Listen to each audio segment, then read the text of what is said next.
Thank you for attending this session on Earth Day. Welcome to Future Generations University.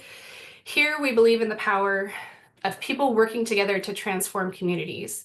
We offer a master's degree in applied community development using the principle of learning while doing.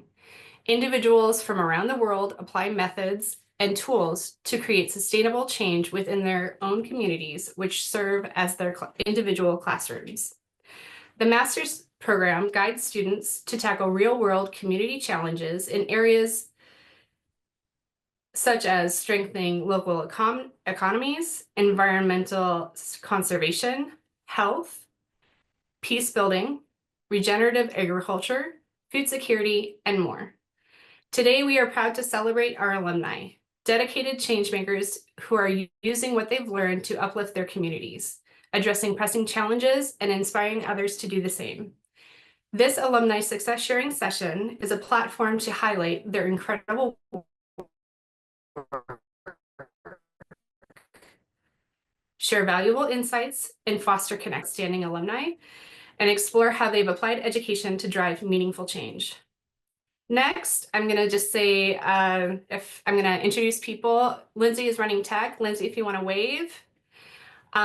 We also have Joey and Besmillah. I'm going to have each of them do their introductions, and Saqib is going to be joining us for the question and answer part of this webinar today. So Joey and then Besmillah, if you both could go ahead and introduce yourselves. So I'll just really briefly introduce myself and then say more later. I'm Joey Aloi. I am an associate professor here at Future Generations University. I live in Appalachia, I live in Virginia, and work out of the North Mountain office, and I'll say more later. Hi, everyone, and Assalamu alaikum, and a very warm welcome to this special Earth Day webinar on humanitarian aid and sustainability. Thank you for joining us to reflect on how humanitarian work can evolve to meet the challenges of both people and the planet. My name is Besmillah Sakhizada, and I serve as Afghanistan Office in Charge for Future Generations Afghanistan, or FGA. I'm also honored to be alumnus of Future Generations University, class of 2013. Future Generations Afghanistan has been working in the country since 2002, implementing development projects that have reached nearly every province in Afghanistan. Our core approach has always focused on empowering communities to create lasting change from within. Currently, we are active in 11 provinces, partnering with communities on a range of locally driven initiatives. Before 2021, our focus was on long-term development programs, but after the fall of Afghan government, many of these projects came to a halt. In response to urgent needs on the ground, we shifted our focus to humanitarian aid, supporting poor and vulnerable communities through practical, sustainable interventions. In today's session, I'll be sharing real-world case studies from our work in Afghanistan. Initiatives like Cash for Work, infrastructure, trace farming, and honeybee production. These projects do more than meet immediate needs. They reduce climate risks, restore degraded environments, and create resilient livelihoods. I look forward to taking you through these examples and engage in a thoughtful discussion during the Q&A. Thank you again for joining us today to celebrate Earth Day by exploring the intersections of humanitarian response and sustainability. So let me share the,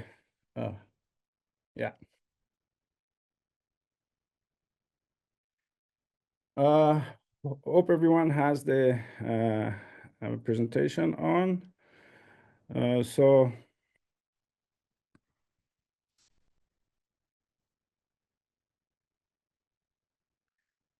Today we are focusing on the theme of Earth Day 2025, which is Our Power, Our Planet. This theme highlights the significant role we play in protecting our environment. Humanitarian efforts are crucial in this context as they contribute to three key areas.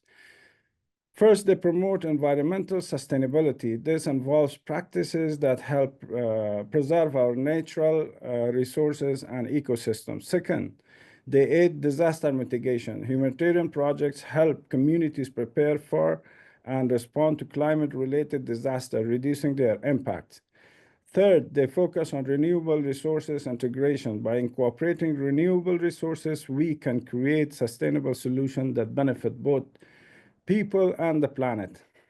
It's important to focus on humanitarian projects because vulnerable communities are often at greater risk for climate disaster. These communities may lack the resources to effectively respond to such challenges.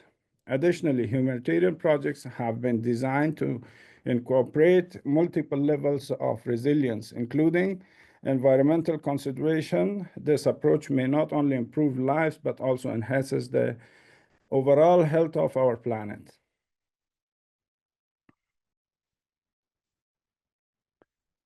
So we'll be looking at the intersections of humanitarian aid and climate resilience. The needs are clear by the quote from IPCC sixth assessment report in 2023, which says vulnerability is highest in locations with poverty, governance challenges, and limited access to basic services. Afghanistan has all these conditions present today.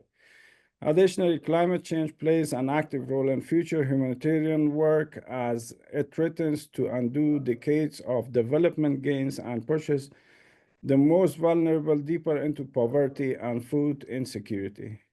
UN Office for Coordination, or UNOCHA. Acknowledging the overlapping focus into quotes, the following SDG goals are cross-cutting with humanitarian aid and climate change. The first one is SDG 6, clean water and sanitation. This goal focuses on availability and sustainable management of water and sanitation for all.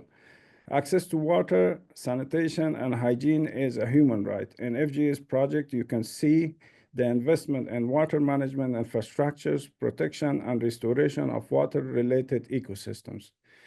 The next SDG is number 13, climate action. Take action to combat climate changes and impacts.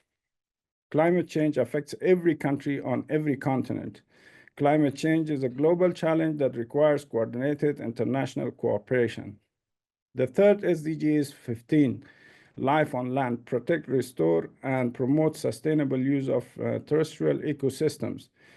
Sustainably manage forests, combat desertification, halt and reverse land degradation, and halt biodiversity loss. These ecosystems are vital for sustaining human life, contributing to over half of global GDPs and encompassing diverse cultural, spiritual, and economic values. Halting deforestation and restoring the use of terrestrial ecosystem is necessary to reduce the loss of natural habitats and biodiversity. The combination of humanitarian efforts, environmental conservation, and renewable energy is shaping sustainable futures. Climate change affects rural and mountainous communities in Afghanistan, which impacts soil erosion, deforestation, and water scarcity. Next slide.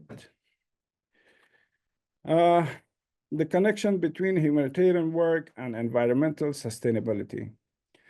As mentioned by the cross-cutting SDG goals, there is a connection between humanitarian work and environmental sustainability.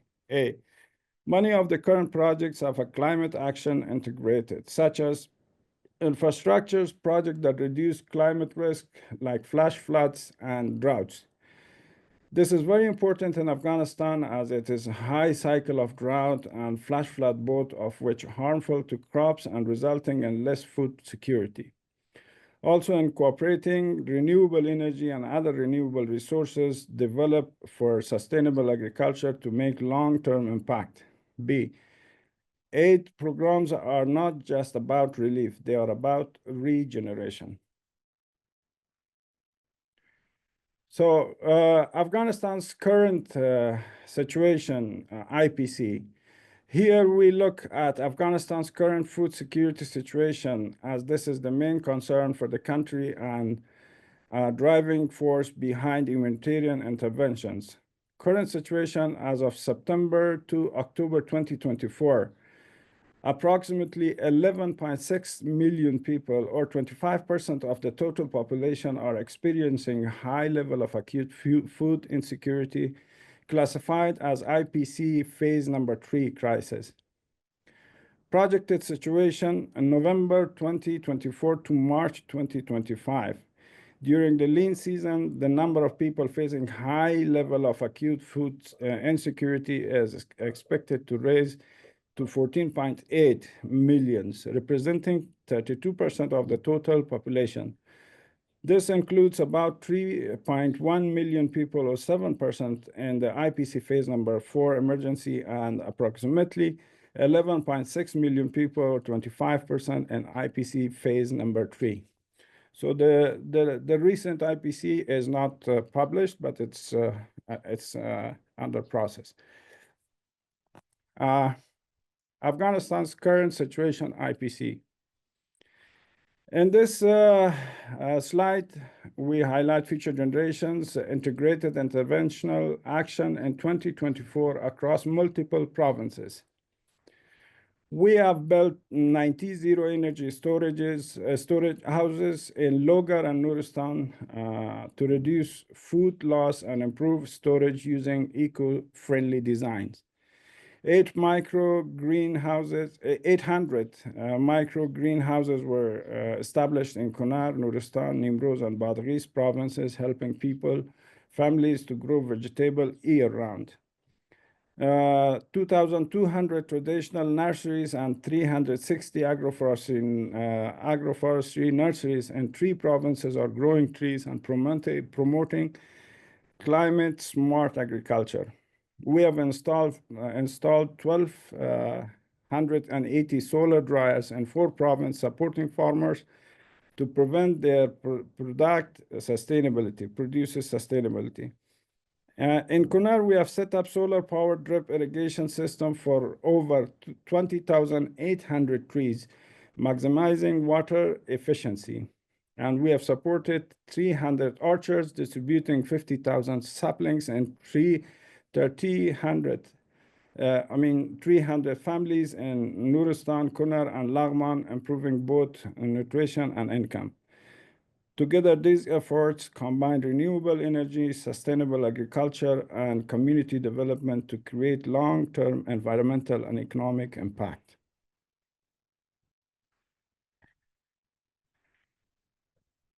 Renewable energy and solar power infrastructure. This brings us to our first case study. In 2024, in partnership with WFP, Future Generations Afghanistan planted 20,800 trees in Kunar district of Nangarhar province under WFP-funded RFS project. This initiative has transformed the region by enhancing greenery, promoting sustainability, and fostering a more inviting environment for both local communities and tourists. Key achievements include 20,800 diverse plants are now actively absorbing carbon dioxide and contributing to healthier atmosphere. The area has become a vibrant, flourishing space for current and future generations. Additionally, a dripping irrigation system has been installed to support 50,000 trees, yielding multiple benefits. Delivers water directly to the root and water conservation. It delivers water directly to the roots, minimizing evaporation and runoff. And it also reduces energy consumption for water pumping and cutting emissions, and prevents erosion and salinization, maintaining soil fertility. At the same time, it ensures a steady water supply even in areas with irregular rainfall. Now we will be playing a video of the area showing the project and how big it is.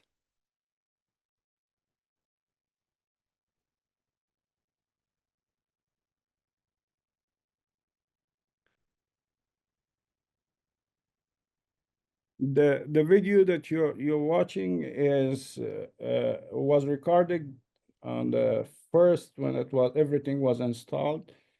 So now the area looks much more greener and more beautiful than what you can see currently on the video.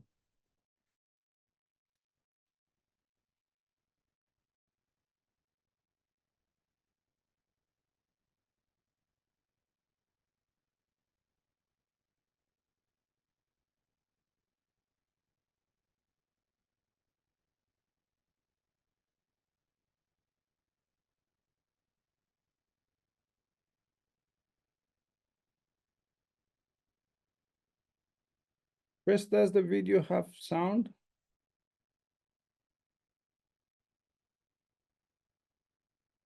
Okay.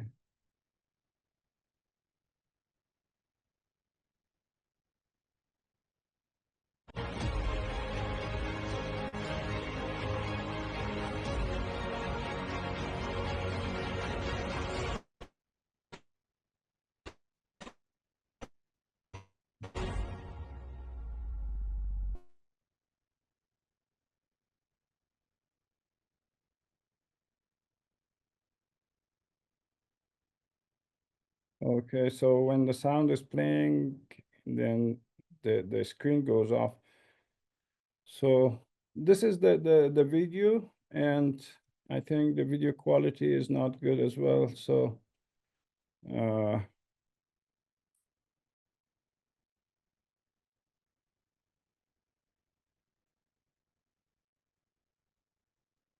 I can go ahead and drop that in the chat as well, so people, if they want to check out the video, they can access it as too. yeah, that's good. So we should go to the presentation.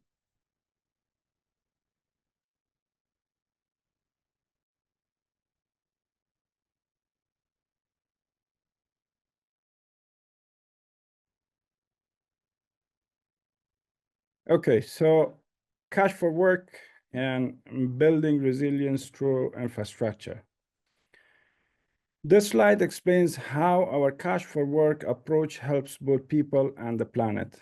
First, it offers temporary jobs to the vulnerable families, giving them income and dignity. At the same time, it funds reforestation, water conservation, and vital infrastructure like canals and roads. These projects help ensure the long-term upkeep of environmental protection efforts. And as more land becomes irrigated and productive, it leads to sustainable job creation and agriculture. So it's not just about short-term support, it's about building lasting resilience in communities.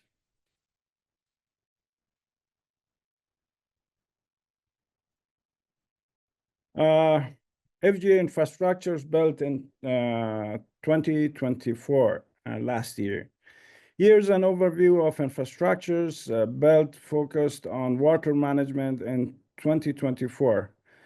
2,175 structures constructed in 9 provinces, like 1 aqueduct, 1 water divider, 1 drip irrigation to support 50,000 trees on 38 hectares, 4 super passages, 4 terraces, 5 canal bed bars, 8 offtakes, 18 social infrastructures of clothes washing sanitation, 29 culverts, 111 intakes, 257 water reservoirs, 1,736 check dams, and 772,340 trenches.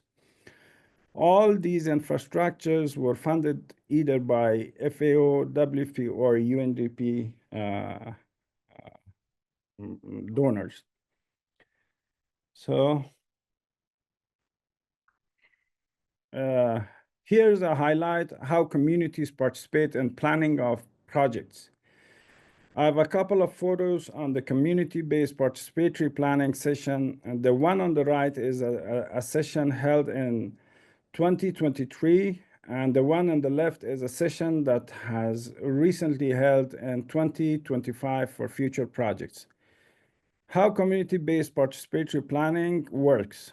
CBPP is a structured process that brings together community members, local leaders, and government representatives to identify and prioritize problems in their villages, propose practical community relevant projects to address those problems, collaboratively plan using evidence and lived experience, ensure decisions are made transparently and inclusively with clear actions, plans, and roles. This approach follows seed skill principles of building from successes, promoting three-way partnership, community, government, and facilitators, using evidence of decision-making, focusing on behavioral change. In Debala, a district of Nangarhar, CBPP was facilitated through a joint village level and district level planning workshops. Community representatives and in the community development councils brought forward their priorities to align them with available support. Projects suggested by the communities. The community proposed a range of practical, often low-cost projects aimed at resilience and immediate needs. Here are some themes, like in agricultural livelihood, they requested repairing of agricultural canals and construction of water dividers, distribution of improved wheat seed fertilizers, and greenhouses construction for woman-headed households. And infrastructures, the small bridges to improve rural access, piped water system for drinking water, community road improvements, and public latrines and water reservoirs. In education section, establishing community-based education classes, adult literacy classes, awareness campaign on health and hygiene, and on women empowerment, they requested training and tailoring and handicrafts, establishing of women vocational centers, and health and sanitation, hygiene promotion training, basic first aid kit, local use, and rebuilding the destroyed latrines. Environmental protection, they requested like tree planting, anti-erosion barriers, and protecting water resources. Community role in this process. The community plays central role through the CBPP cycle. They identify issues based on their own lived experience. They prioritize interventions through dialogue and consensus, and they provide labor, local materials, and oversight. They ensure transparency and accountability, and they also are representing needs at the district level planning meetings. They also commit to specific contributions like labor, materials, local facilitation, which strengthens ownership and sustainability.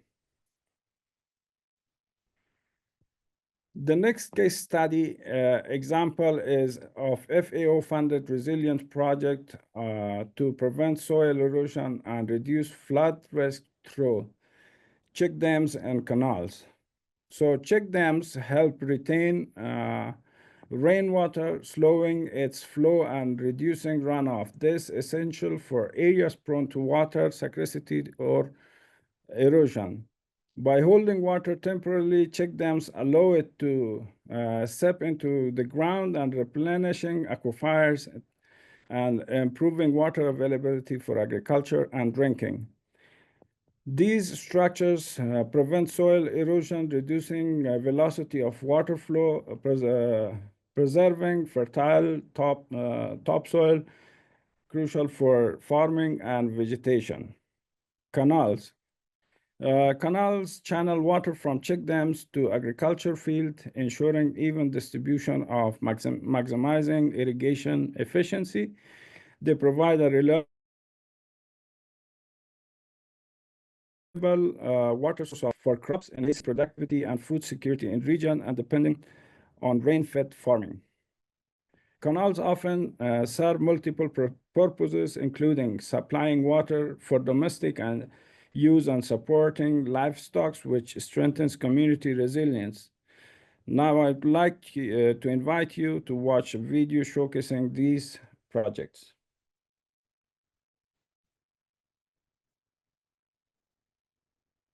دواړو خواوې په اساسي شکل بیا رغول شوي ځکه خو یې د اوبو د ضایعاتو مخه نیولې. دا د کونړ ولایت د شیګل ولسوالۍ اړوند د مونې ډاګیسیر په سیمه کې د 3 مترو په اوږدوالي د ویالې د غاړې محافظوي دیوال دی چې د افغانستان د راتلونکو نسلونو موسسې په تدبیر د 6,000 امریکایي ډالرو په ارزښت کې د جوړولو چارې بشپړې او د یو لړ مراسمو په ترڅ کې ګټه اخیستنې ته وسپارل شو او ترڅنګ یې په 200 کارګرو د کار په مقابل کې 40,000 امریکایي ډالرو معادل افغانۍ ویشل کیږي.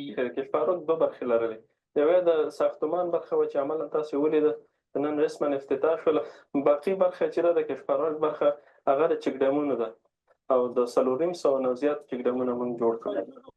چې دا په دې کې مالي انساني او منابع بشري او خپل اخلاص او مصرف کړی ده. خدای ټولو ته اجر درکړي او ستاسو ټولو نیکو اعمالو کې ورته حساب کړي او د نورو داسې پروژو په خلاصولو او شروع کولو په هیله دغه خطه کوو.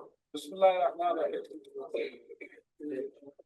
موږ په شرقي زون کې ټولې 250 ولسوالۍ دي او موږ په 250 ولسوالیو کې کار کوو. الحمدلله دغه پروژه چې دا اوس کومه تطبیق شوله دا ډېر مؤثر دی. دغه ساحه کې زموږ د ځمکو ډېر مشکلات موجود وو او اوبه صحیح طریقه باندې نه دغه کېدلې، ځمکو ته نه تللې. مقصد خوړ د راوتلو په وجه باندې به دغه وخت په وخت باندې دغه استنادي دیوال چې نه مشکلات خلکو ته زیات وو. یعنې ساده دیوالونه بیا جوړ کړل، خو مشکلات دا و چې مقصد بیا به سیلاب تخریب کړه. نو موږ د دغې مؤسسې او د هغې د همکارانو ټولو نه مننه کوو.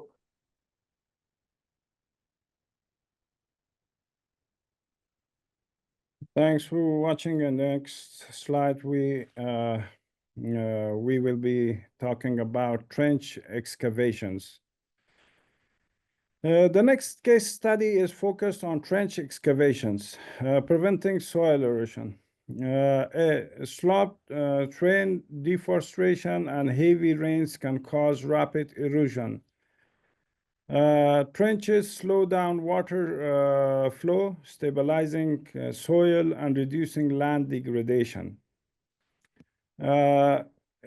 It also combating floods and helping water conservation and groundwater recharge. Trench systems act as natural buffers, absorbing excess water and protecting downstream communities. Sudden rain events are increasingly common due to climate change. Trenches capture rainwater and runoff, allow it to seep into the ground. This helps replenish groundwater, vital in arid and drought-prone areas like many parts of Afghanistan. Improving agriculture productivity by holding moisture in the soil and improving its structure. Trenches support better crop growing. They are often used in rain-fed farming areas to make land usable again. This increases a cycle of restored vegetation, which in turn improves the local microclimate and prevents further erosion. Now I'd like you to take you to the LinkedIn page of FGA to show some of the work we have done in Logar provinces, showing the trenches and the agriculture infrastructures built or installed. So these are the photos. And yeah, the photos are good quality now.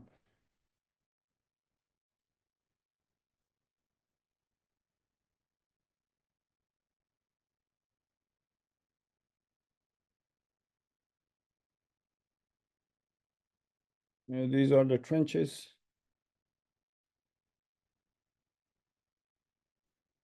Water reservoirs, canals. Again, check dams.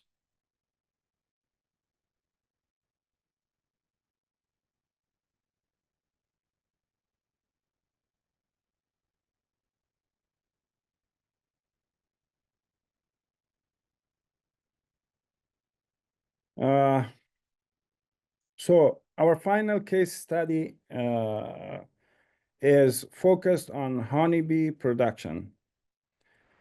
Bees provide a multiple level of economic growth. They support pollination of crops and improving biodiversity and strengthening ecosystems.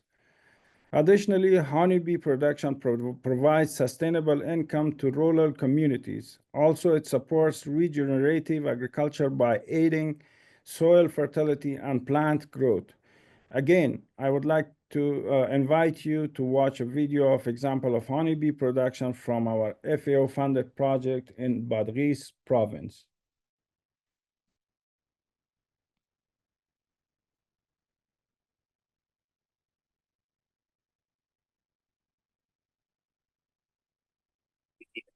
Province. This year, the FGA distributed beekeeping boxes to several female beneficiaries in Badghis province under the 106 USA project funded by the esteemed FAO.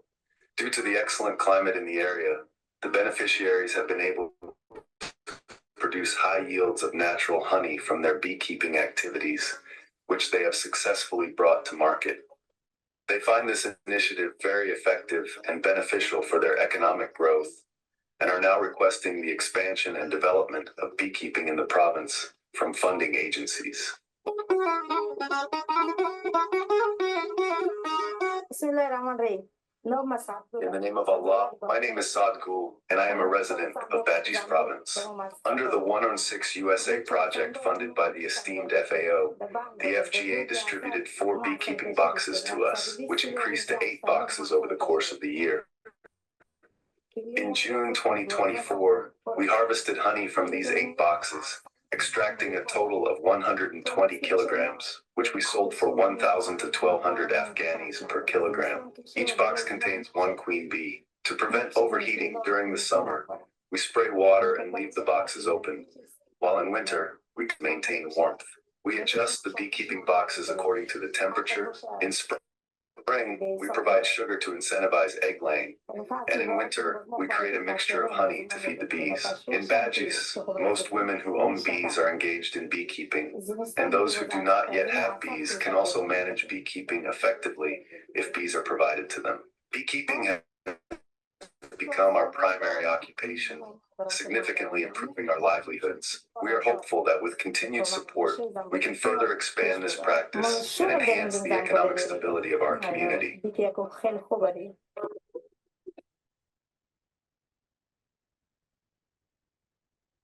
Okay, thank you for watching. And now we go to our presentation.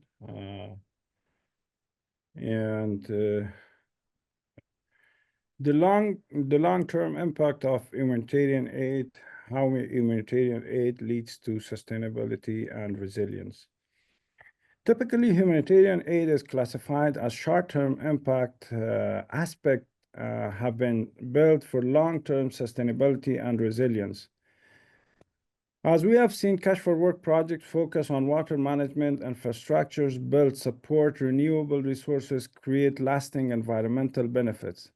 This builds resilient communities through layers of activities like punctual employment, disaster risk reduction, aiding sustainable food production, leading to livelihood creation.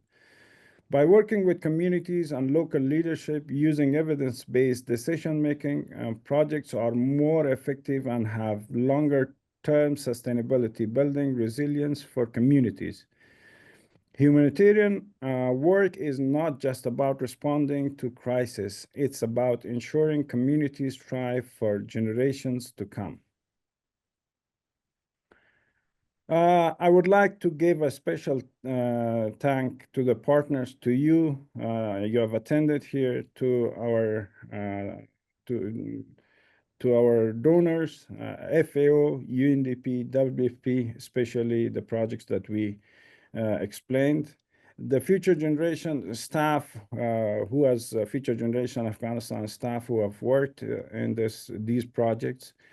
The board members, Mr. Daniel Taylor, Professor Daniel Taylor, Ajmal Shirzai, and Future Generation University for the opportunity to share this work to realize Future Generation Afghanistan's mission of empowering vulnerable communities to shape their futures. Now, I would like to open the floor for any questions. Thanks for being with us up to now. Thank you. Great. Thank you so much, Besmillah. That was a great presentation. So I'll be moderating our question and answer session. I'll tell you just a little bit about myself. So I'm, as I mentioned, associate professor at the university, and I teach online, and I also lead our field research and field trainings in agroforestry in Appalachia.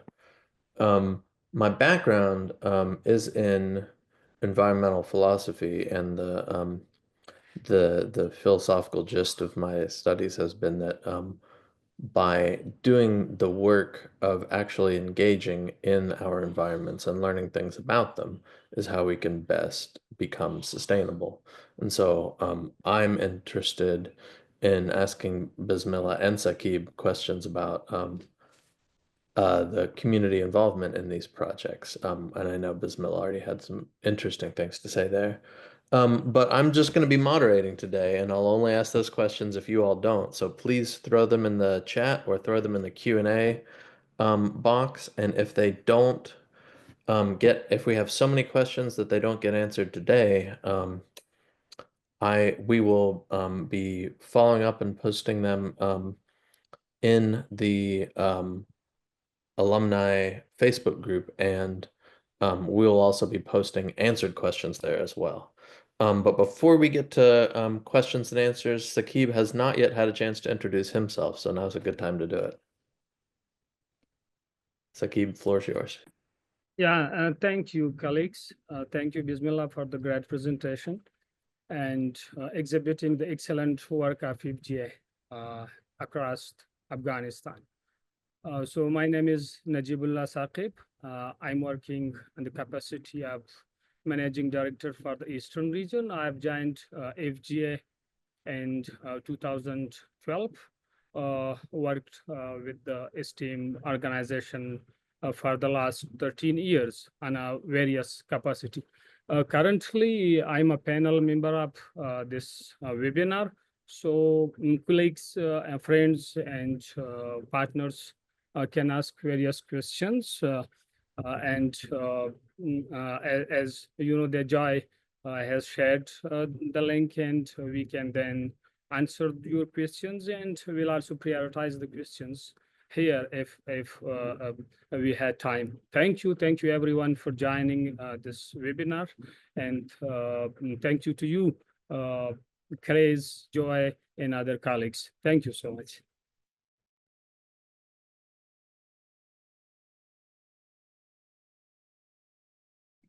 We do have our first question that's come in, and Daniel Taylor has asked if you could either Besmillah or Saqib, I assume, can you give 2 examples of how the Future Generations Afghanistan work involves children in a learning project, one example that opens for boys and one for girls.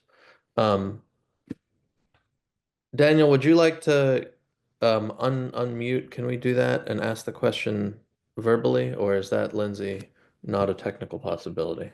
Yes, I can do that. Give me 1 second. Yeah, okay.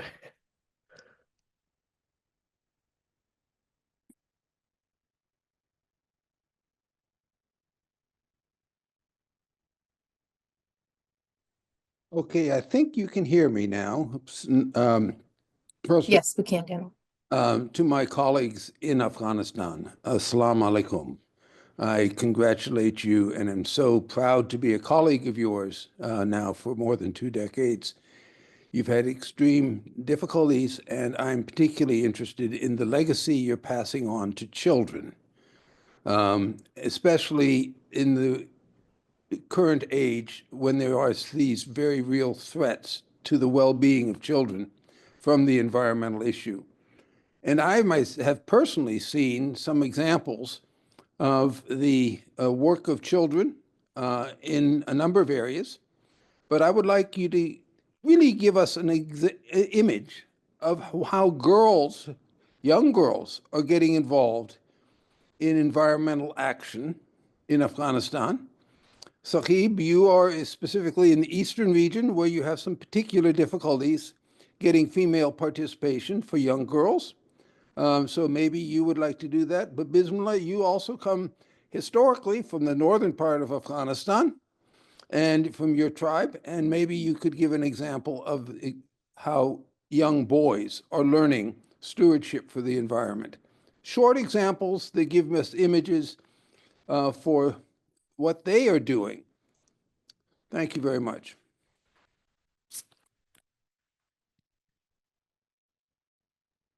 Yeah, over to you, Bismillah. Then I will discuss the structure. Yeah, I can give an example of our Bamiyan province that we had project in Bamiyan province, like working in health section. So there were girls and young girls who were getting training of basic health, aid. So beside the aid training, they were getting doing the environmental protection things like cleaning the spring waters and cleaning the environments, and they were also cascading the training they got from us to their families in sanitation section and these things. So this was an example from our Bamiyan province. Yeah, thank you, Bismillah. Thank you. In the Eastern region, Daniel, thanks for the very good questions. We are implementing many projects in partnering with various partners, WP, FAO, UNDP, UNICEF. So particularly, we have a project in the school feeding program. So the school children, the school boys and girls, they are directly involved in the training sessions. Even we are providing many trainings regarding the sanitation, regarding the environment, climate changes. So these parents bring their students, their boys and girls along with themselves. And they also learn from these trainings being provided from our colleagues in the Eastern region. So that can be a great example when you are teaching the school students, boys and girls, that how humanitarian works, how humanitarian efforts directly positively impact the climate, and more importantly in other provinces like in Kunal and Nuristan, in Lagman. So we have multiple groups of farmers. So these farmers also, that and hard to reach areas and remote areas. People, they sometimes, particularly in Nuristan, they sometimes bring their children's, their boys and girls along with themselves with their traveling to any place, like as a mahram. When a female is going somewhere, so he must have his son with himself. So that is a great way and a great opportunity for them to learn when they are joining a session, when they are joining a later a training session. So we are having lots of training programs, lots of adult learning, pedagogy and andragogy, both. So that could be a great opportunity, and I'm sure that both boys and girls have learned a lot. Thank you, Daniel. Let me do a follow-up question. I assume you can still hear me, because there was a background issue to my question about children. From my personal observations and colleagues, I am on the board of directors of Future Generations Afghanistan, so I regularly visit. It is the engagement of children that allows the support from the Taliban. That if we often talk only about the status of women or these welfare issues of climate change, but the Taliban is very appreciative. The Taliban government is now called the de facto authority of programs that focus on children. And so I want to emphasize the point that depending on how the work has been framed, it has created a partnership with the government that is much appreciated. And that's what I have seen with my own observations. But Bismillah, again, congratulations to the magnificent work that you have done since 2005 as a member of the FGA team. But would you like to comment on the partnership arrangements with the de facto authority, please?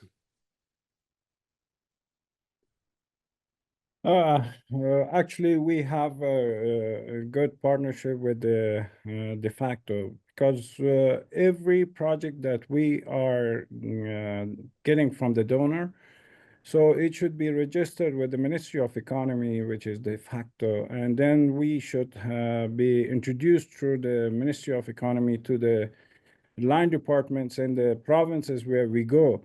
So then we sign an MOU with the line ministries and go to the provinces, and the department of the relevant ministry would help us to start the project and implement it. So we have a good coordination, and then we also report to them on twice a year. I mean, every 6 months we report to them, and this is what the partnership between the NGO and the government of Afghanistan is, and how this was how it was in previous government, and it continues the same now as well. Thank you. Thank you, Bismillah. We have another question. Zakir, I believe you should be able to speak without. Yes. Yeah. Okay. Great. Can you hear me, please? Okay. Thank you. Thank you very much.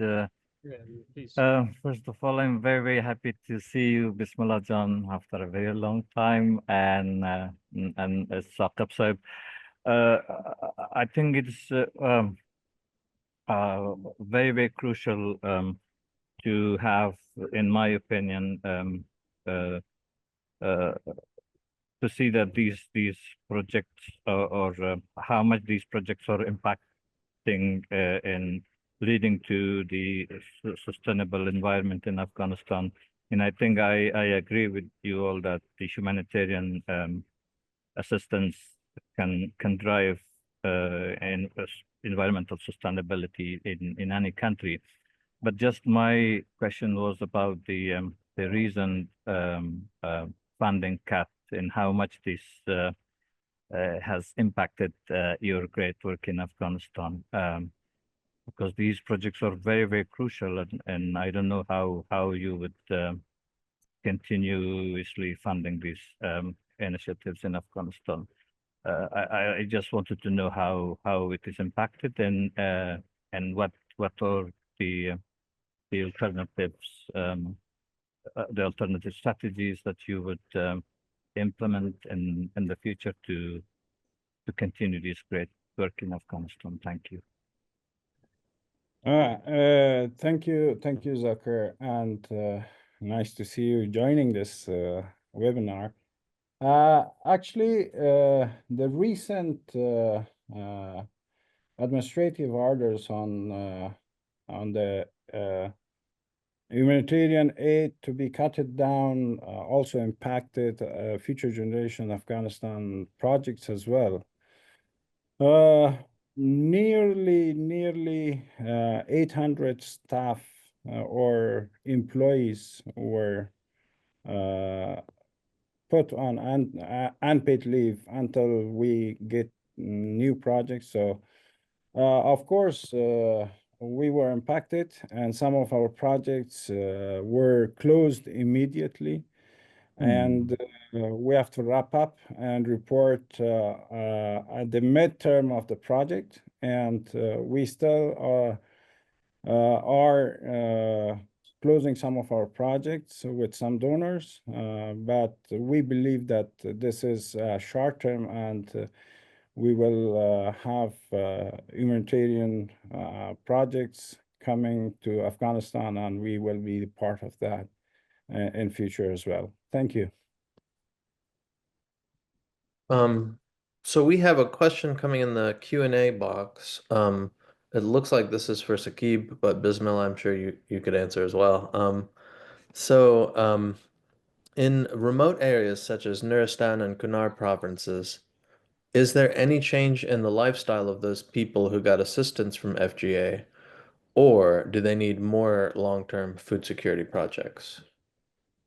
So it's a big question. Yeah, thanks. Yeah, that's a big question. You know that in a short-term projects, you cannot bring the changes. This is a crystal clear fact. So we understand that. But we are working in Nuristan, remote and hard to reach areas since last 5 years. And we have seen and we have witnessed some significant changes in the culture, particularly towards the lifestyle of the people and toward the sustainability of the livelihood projects, and more importantly, in terms of food security. So I believe it needs more time, it needs more support to be provided to the hard to reach areas in Nuristan. So yeah, there is changes, and we have witnessed that. And the people who are traveling to Nuristan, and now they may also know the people they have traveled to Nuristan back to in 2020, and now they are traveling. So definitely, I'm sure that they will see the changes. Thank you. Did you want to weigh in on that, Bismillah? If not, there's another question for you.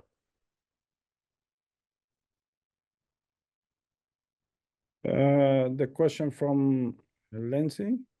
Yeah. So I'll read it out loud here. How did your coursework at Future Generations University contribute to the work you're now doing?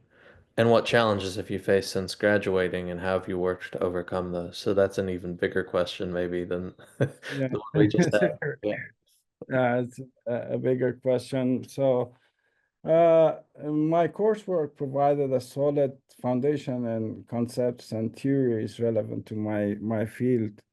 I was from computer science, graduated from computer sciences, and coming to the field of community development and peace building. So it's a complete difference. So the knowledge was essential for understanding complexities and issues, and decisions which I made in my current role. So this helped me a lot, and I changed my field from working in office management to program management. So I engaged in working with the projects and these things. So it helped me a lot. And I also faced lots of challenges during this course of my journey. Of course, there were challenges, but there were colleagues like Shirzad Sahab and Professor Daniel who helped me a lot. Yeah, thank you. Great. So both our chat and the Q&A box are empty of questions, so I'll give folks a little second to weigh in, but don't hesitate to ask questions. Now's your chance.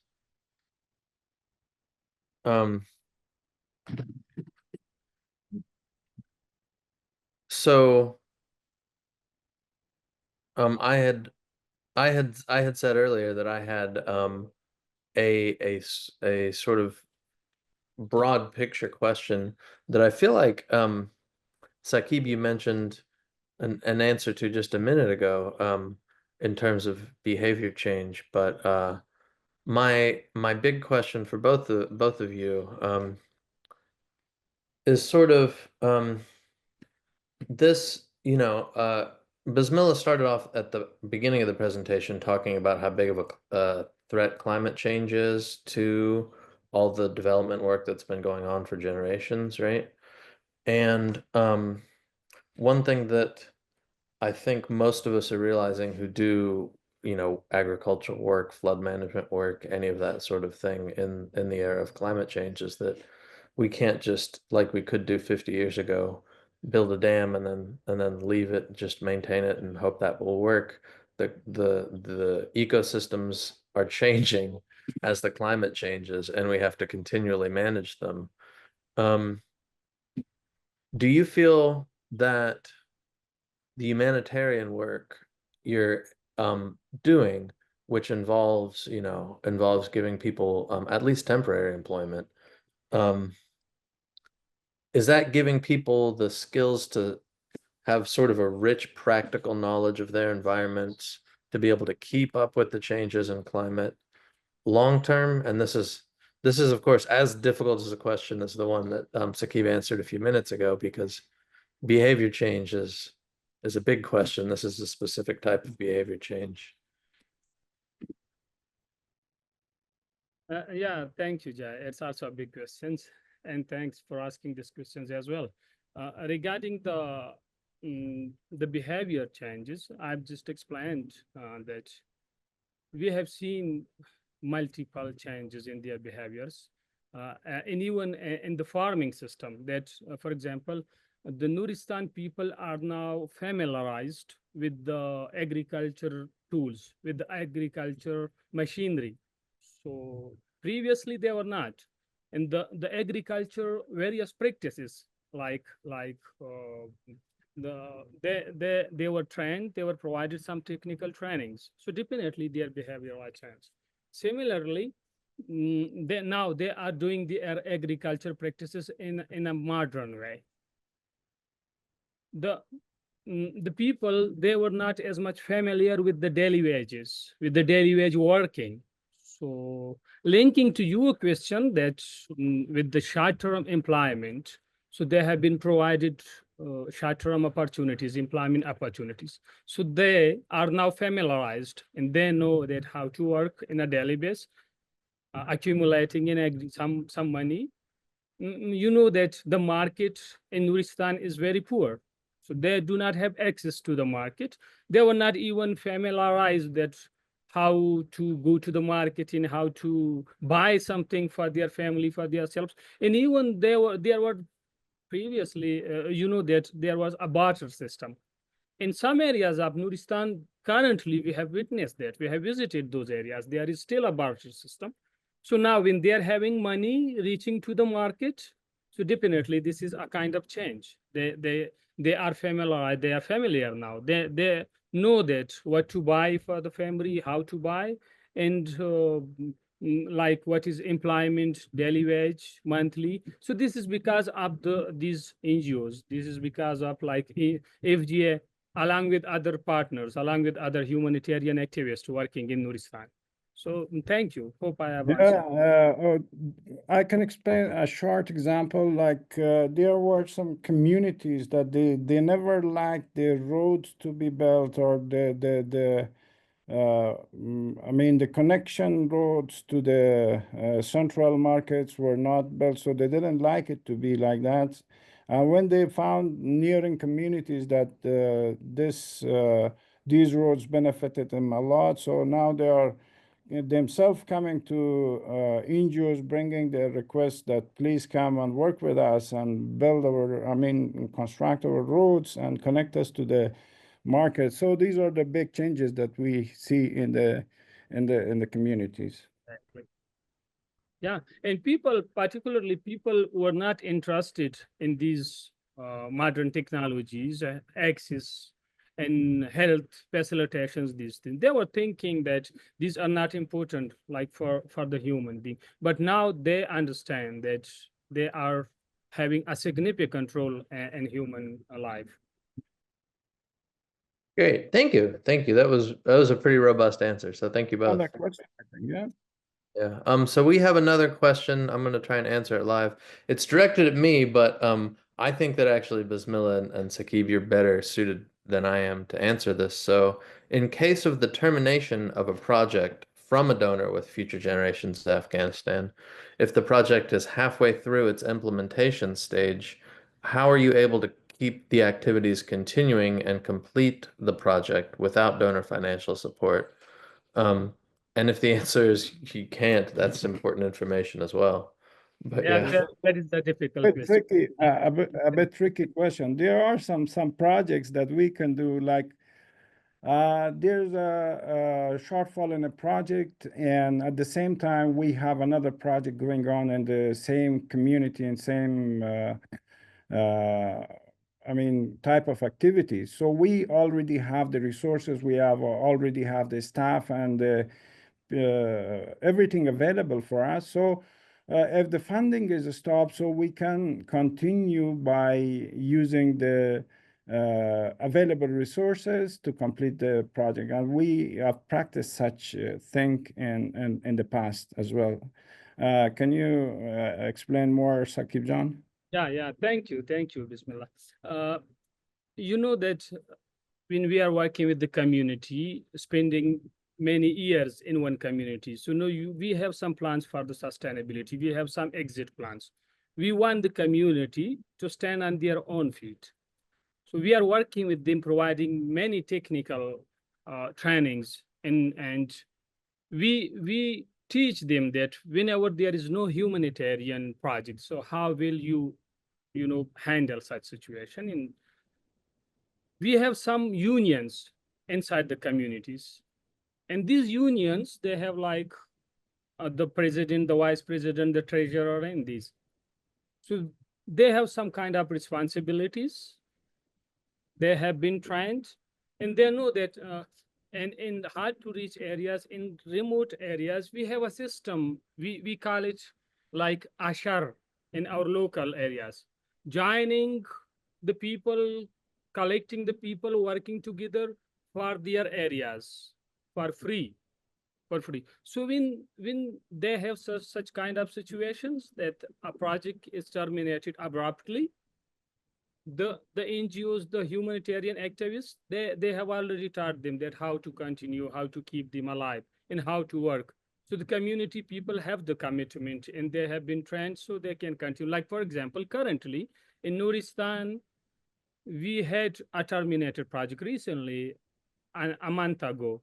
So now our colleagues have the commitment working with them for free, without salary. And the community people have the commitment for their villages. So now the work is going on, the canals, like the roads, the rehabilitation activities, those activities are ongoing still. So this, I know that without having a fund in your hand, it is difficult. But those soft kind of activities can be done by the community people when they have. So those kind of activities can be done. Thank you. Thank you. Those were both great answers. We have another question from Anthony Kadoma, who says, planting trees is highly commendable, but my question is, in whose land or on whose land do you plant the trees? Is that private or public? And who's responsible for ensuring that they're looked after until maturity? Thank you, and keep it up.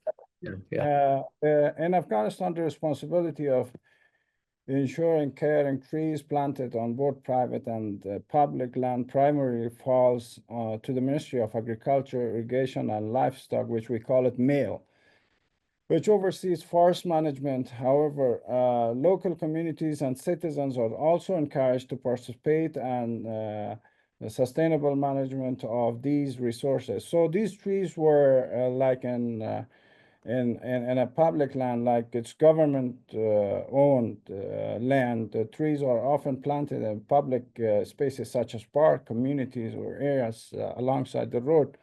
So it was like a hillside, so there's a government type of area. So the role of the government, the Ministry of Agriculture, Irrigation, that facilitated this, and they also oversee the project, and we have the community nearby. They also take care of the trees. Maybe Saqib can also contribute. Yeah, thank you, Bismillah. We have planted many thousands of plants during 2024. I think more than 7,000 plants in 2024. These, all of them are for the public, for the community, yeah. And these are not for the private owned areas. There are some specific criteria for the orchards. Like for the orchards, we have a small orchard for one farmer. And for such kind of projects, like we have, you have seen the video. That is a public area. All the communities can go there and can benefit them. So this is not for private. This is not like for the government. This is for the community. This is for the public. And all these are for the community support and for the climate. Thank you. Yeah, thank you. That was great. Great answer. So here's another question that's come in from Zakir. So I was wondering if Future Generations Afghanistan is working with these community groups, the same community groups you're doing canal work and that work with, on disaster recovery and response, things like hazard mapping, planning, and training. Yes, Saqib, can you provide? Yeah, I information? didn't get the question properly. Sorry, Zakir sir. Yeah, okay, give me one sec to find it and then repeat it. So, are is Future Generations Afghanistan working with these community groups on disaster recovery and response, specifically on issues like hazard mapping, planning, and training? Yeah, that's a great question. As I explained earlier, that we have some groups, some unions, we call it CIG, community interest groups. So these are for these hazards and mapping in these activities. Our experts, our technical experts in the provinces are making these groups, and they train them. They train them that how to mitigate these, and how to work, and what is important. This is like when there is a flash flood, when there is a disaster in these things. So there are some mitigations measures they have to work on that. So thank you. So we are doing this in the community level, and we are training the community groups. Thank you.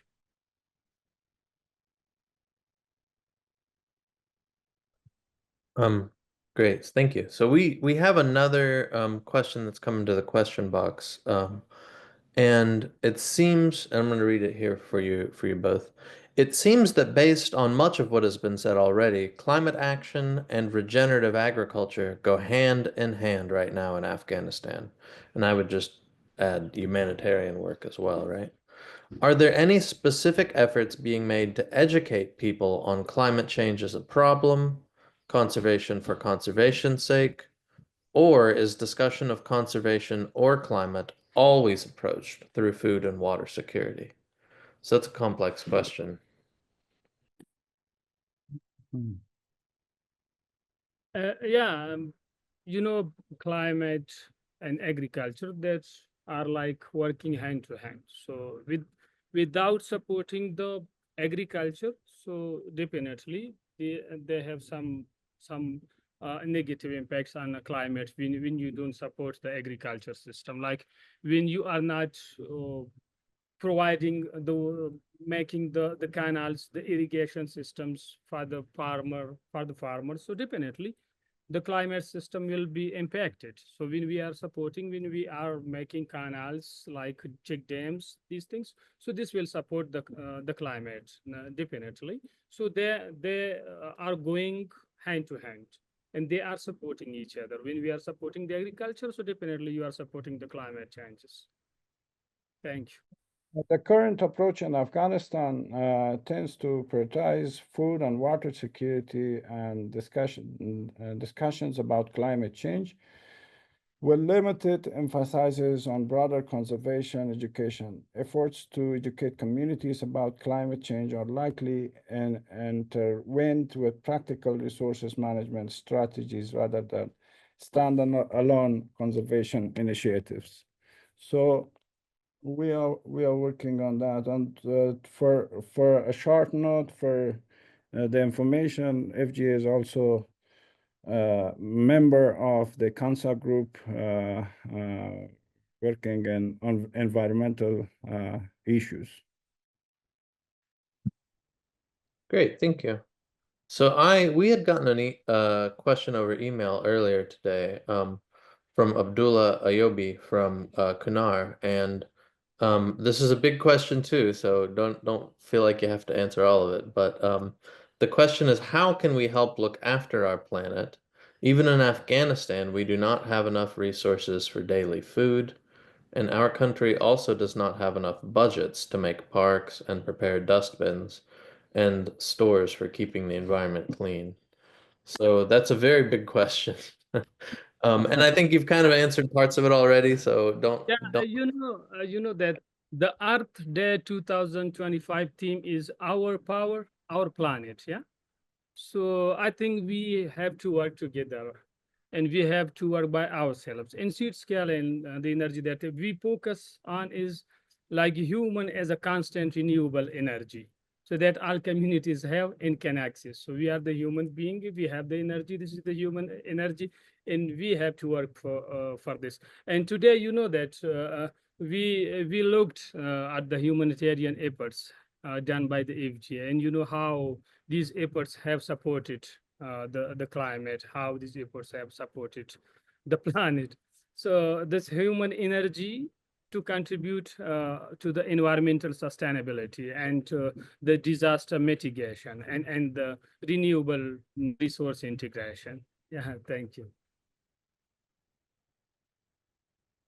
Thank you, Saqib. Great answer. Bismillah, did you have anything additional to say? Nothing. Just if there is no question, just I want to thank everyone for joining. Yeah, thank you. And I think we do have time for more questions if anyone has any. But if not, I assume we can end early. That is correct. I was gonna say if we'll give it maybe just a couple more minutes Yeah. to see if any additional questions come together. And so I'm going to go ahead and share my screen one more time, because I'll use this time for questions to come forward to let you know about our next success sharing session will be on World Wellness Day, which is June 14th, 3 p.m. UT Universal Coordinating time, and the focus that was done in Peru on child anemia. So that will be the next. And let's see if we have any questions that came in the meantime. Nope. Well, I just want to thank each and every, thank you, Joey, Saqib, Lindsay for running tech, and I want to thank each and every one of the attendees for coming today. I was very excited about this session because I have been following Future Generations Afghanistan's work for some time now, and I thought it was extremely important to bring such wonderful successes forward. So thank you so much for coming and attending. And if anyone has any questions that they didn't get sent to us, please go ahead and send them in, and we'll get them to Saqib and Besmillah to answer. And we will be posting all of the responses in posts in the alumni group, which is public, but I'll put that out there. So thank you so much. Let me put that link here in the chat box so you guys can see the questions, so you have them as well. Let me change that. And here you are. Y'all want to grab that before we go. And so thank you, everyone. And I hope you guys all have a wonderful Earth Day. Thank you to everyone, and thanks. Goodbye, have a nice day, and have a good Earth Day.